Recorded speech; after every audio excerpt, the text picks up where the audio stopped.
Hola, hoy les vamos a presentar una entrevista realizada a la doctora Laura Herrera sobre el paradigma interpretativo. Así que acompáñenme.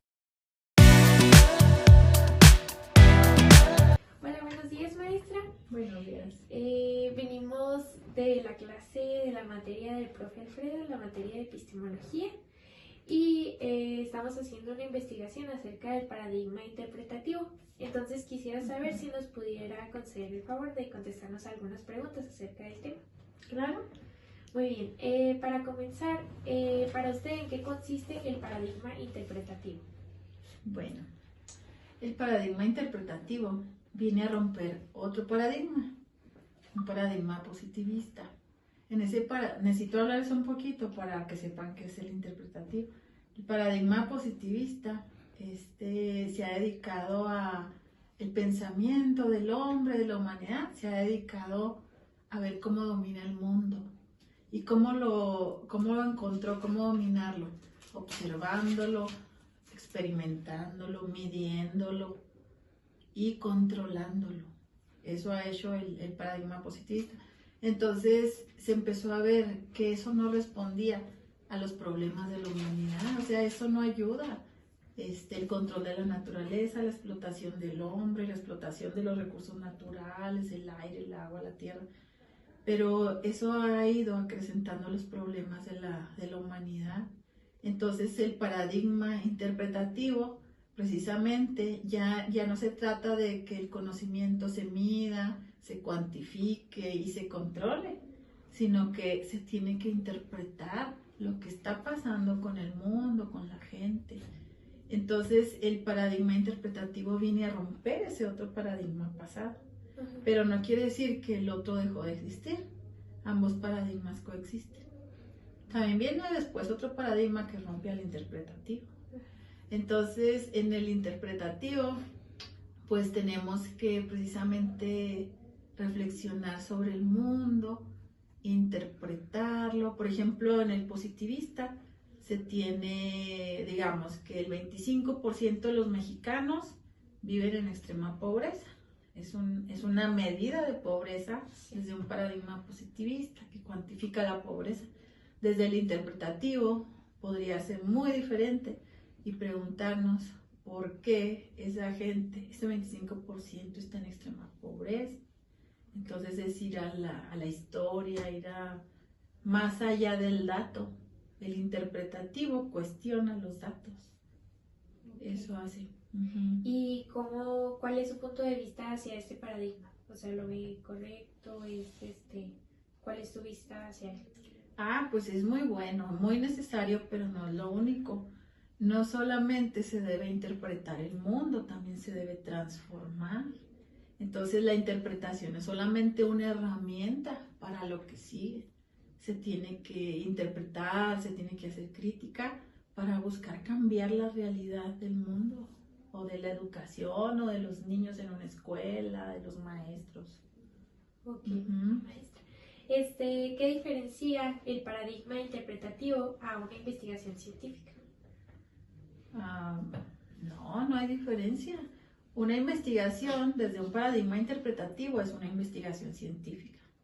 Esto es porque investigar desde el paradigma interpretativo lleva cierta metodología, cierta mirada teórica, cierto rigor metodológico. Un estudio desde ese paradigma es científico. Okay. Sí, no riñen. Y hablando de una investigación cuantitativa, ¿qué? O sea, la diferencia es que ahorita mencionaba que la positivista se basaba en lo cuantitativo, ¿no? Y el paradigma interpretativo son diferentes. Sí, es que el paradigma positivista, la diferencia es esta, mira, entre un paradigma y otro es también su metodología, no solamente la forma en que se ve el mundo, sino los métodos que se usan. El positivista, por ejemplo, es monometodológico, o sea, un solo método: observación, experimentación, comprobación, explicación. O sea, son como 4 pasos del método. Incluso se llama en singular, método científico.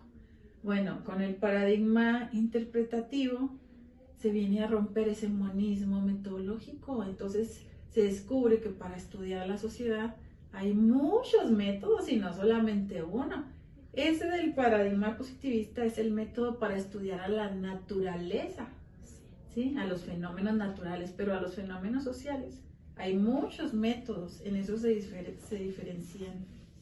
Ok. Ajá. ¿Considera que el paradigma interpretativo tiene un carácter deconstructivista? Sí, Sí. ¿Por qué? sí, sí, porque estudia la realidad desde muchas partes, ¿no? Cómo se constituye la realidad desde muchos elementos, factores o dimensiones. Por ejemplo, ¿cómo podría ser desde ese paradigma estudiar la educación con un paradigma deconstructivista? Sería, por ejemplo, ver su dimensión política, ver su dimensión pedagógica, ver su dimensión social, ver su dimensión antropológica, o sea, así se deconstruye un objeto de estudio. Ajá. ¿Y qué nos pudiera comentar acerca del carácter holístico? Holístico es algo parecido, o sea, no se puede ver solamente, o sí se puede, pero es muy reduccionista, ver una parte de la realidad nada más, sino que se deben buscar otros elementos para que la mirada sea holística, o sea, que vea más de la totalidad. Nunca se va a ver en su totalidad, pero sí que puede haber un poco más perspectiva sobre una cosa. Ok. Uh-huh. ¿Y sobre el carácter subjetivo? El carácter subjetivo del paradigma interpretativo, pues es total, porque la interpretación es un proceso intelectual, entonces cada quien interpreta desde su subjetividad, tiene que ver con tus creencias, con tu edad, con el tiempo en que naciste. Es un proceso intelectual, entonces cada quien interpreta desde su subjetividad, tiene que ver con tus creencias, con tu edad, con el tiempo en que naciste. Por ejemplo, tú y tus hermanos, ¿tienes hermanos? Sí. Todos salieron, bueno, de la misma mamá, ¿no? Sí. Sin embargo, todos son diferentes, porque a lo mejor el hermano mayor tuvo más responsabilidades, tuvo que dar ejemplo a los chicos, y eso le da más responsabilidad, pero es de la misma mamá y nació en el mismo hogar y en el mismo lugar y vive de lo mismo, pero el chiquillo o el de en medio son bien diferentes, tienen otras subjetividades porque nacieron en otro momento y no ven las cosas igual que el mayor. A eso se refiere con la parte subjetiva de las cosas. Entonces todos cuando vemos un problema social o educativo, lo hacemos desde nuestra propia subjetividad. ¿Sí? No es lo mismo también, por ejemplo, cómo veo yo por ejemplo, el aborto, la elección de abortar. No lo va a ver igual yo que un hombre. No lo vamos a ver igual jamás. Tiene que ver con que yo soy mujer. Sí, eso tiene que ver. Uh-huh. Ok, muy bien. ¿Podría darnos una definición acerca de la relación entre la ciencia y el conocimiento? Sí, el conocimiento es todo lo que se puede conocer. Puede ser una cosa, una persona, un grupo social, el mundo. Y la ciencia, pues, es la búsqueda de la verdad. Siempre digamos que la ciencia el conocimiento ya es cuando aprendes algo, lo conoces, pero la ciencia es todo lo que tienes a tu alcance para caminar hacia ese conocimiento. Estás buscando una verdad. Okay. ¿Cómo se pudiera implementar el método hermenéutico? Pues el método hermenéutico se refiere a la interpretación. Miren, hermenéutico viene de Hermes. Creo que en la mitología griega Hermes era un mensajero de un rey, por ejemplo. Entonces lo mandaban a ver algo y ese mensajero venía a dar su interpretación de ese algo. Por eso se llama hermenéutica. Eso es lo que uno hace. Con la ciencia tú vas a ver algo y a interpretarlo a tu propio modo, a tus posibilidades. Entonces, hermenéutico significa interpretar algo. Ok, muy bien, maestra. ¿Y sabe algo acerca del método etnográfico? Que nos pudiera compartir algo sobre él. Sí, es un método en donde, por ejemplo, ustedes van a internarse a un grupo social o cultural, como ocurrió en San Andrés. Ustedes estuvieron haciendo etnografía. Ese método se llama etnografía. De la palabra etnia. Exactamente. La lectura de un grupo social, de una etnia. Etnia y grafía quiere decir lectura o algo así, ¿no? Entonces, es la lectura de un grupo social. Y cuando tú vas, pues vas a observar con todo el respeto del mundo. Eso se llama un enfoque naturalista, o sea, tú no vas a ir a manipular, a controlar las variables que hay. Tú vas a respetar la naturaleza propia del lugar, sin intervención, o sea, solamente como observador, sin alterar nada para conocer el ambiente natural del grupo social. Eso es etnografía. Puedes hacer observación, puedes hacer charlas, entrevistas y también puedes participar de lo que hay ahí. Ok, muy bien, gracias, maestra.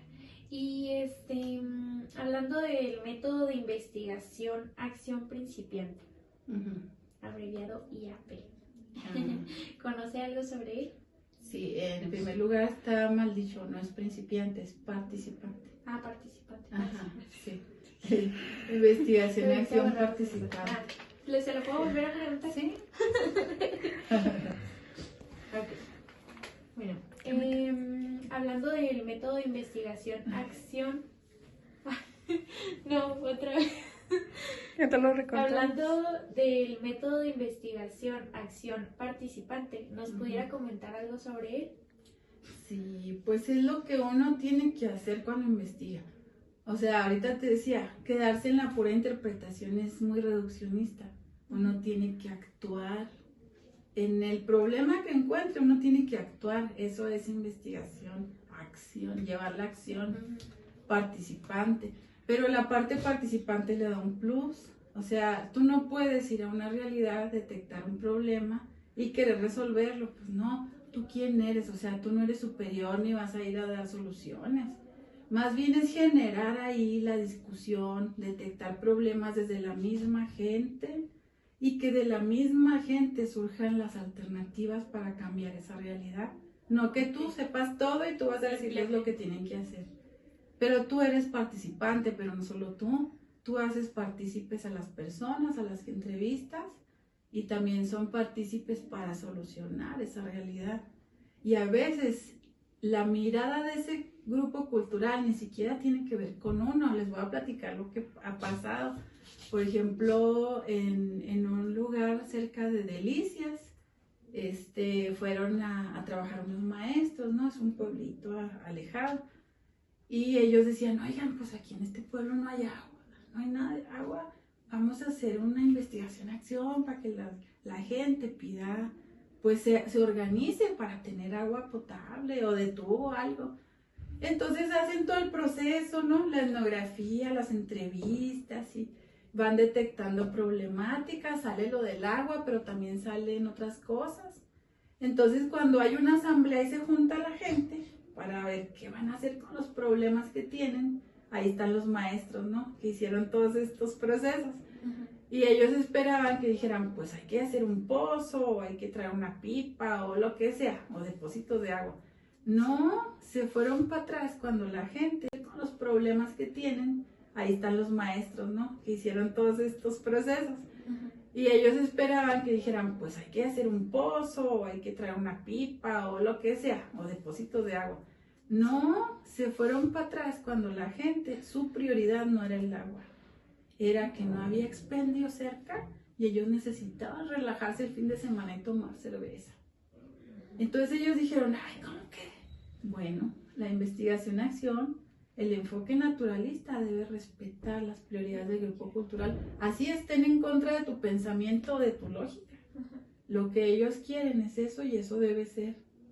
Entonces, ven, es bien fácil pensar que uno tiene la razón. O que sea lógico, pues no es su lógica.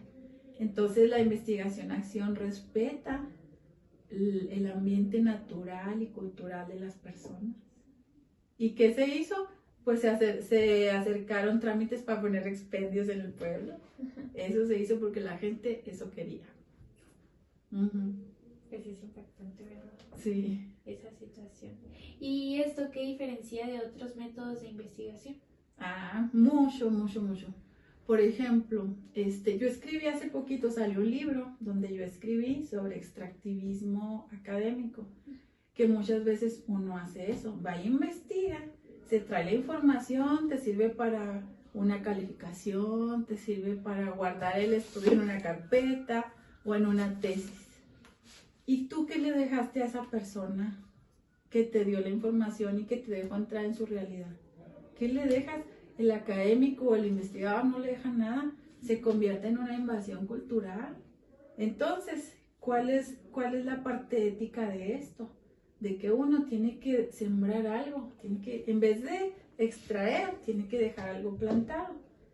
Tiene que hacer este método de investigación-acción y que quede algo para ellos. Y que sepan la problemática y que sepan que ellos tienen la solución y que sepan que se tienen que hacer algo. Pero no venirse uno a agarrar lo que le convino y ya jamás lo vuelven a ver en la vida. Esa es la cuestión. Ok, muy bien, maestra. Y ya para finalizar con esta entrevista, ¿cómo pudiera, bueno, primeramente, ¿cuáles son las materias que imparte? Pues imparto mucho de teoría pedagógica, de investigación, de epistemología, de mucha epistemología, de investigación, pues es que va junto con pegado, y de teoría educativa. Eso es donde yo me muevo más o menos. Política educativa también. ¿Y cómo pudiera, bueno, cómo interpreta todo esto que le pregunté en su materia? ¿Cómo? O sea, lo utiliza. Sí, todo eso, pues aquí en la universidad uno se dedica a dar clases y a hacer investigaciones. Siempre anda uno bien ocupado. Y aparte uno tiene que estar publicando en revistas, en libros. Entonces no se queda así nomás, pero mucho de eso no llega hasta donde yo te estoy diciendo, hasta dejar algo en las comunidades, en los grupos. O sea, el investigador ahorita y muchos de aquí de la universidad que hacemos eso, tenemos que luchar contra eso. O sea, no nomás interpretar la realidad educativa, sino ir a transformarla. Sí, o sea, esa es nuestra tarea. Investigar, pero para transformar algo, no para guardarlo. Ok, bueno, pues muchísimas gracias, maestra. Le agradecemos su apoyo con esta entrevista. No, gracias a ustedes. Gracias.